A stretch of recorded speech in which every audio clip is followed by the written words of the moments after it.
Sobatku semuanya, saat ini saya sedang berada di pantai Sadeng, tepatnya di Sombanyu, Kabupaten Gunung Kidul, Daerah Istimewa Yogyakarta. Saat ini saya sedang berada di Dermaga Perikanan Terbesar di wilayah Daerah Istimewa Yogyakarta yang terletak di Desa Sadeng, yang mana di sini diapit oleh dua desa, yaitu Desa Sombanyu dan juga Desa Pujung, Kecamatan Kiri Subo, Kabupaten Gunung Kidul, Daerah Istimewa Yogyakarta.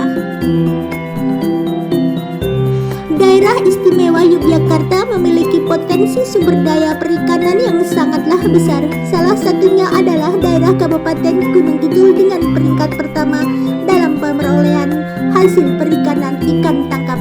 Dan di saat ini dan disinilah tepatnya dermaga daripada dermaga perikanan nelayan dari Daerah Istimewa Yogyakarta. Kita bisa berjalan-jalan menikmati keindahan suasana di dermaga terbesar di Daerah Istimewa Yogyakarta ini.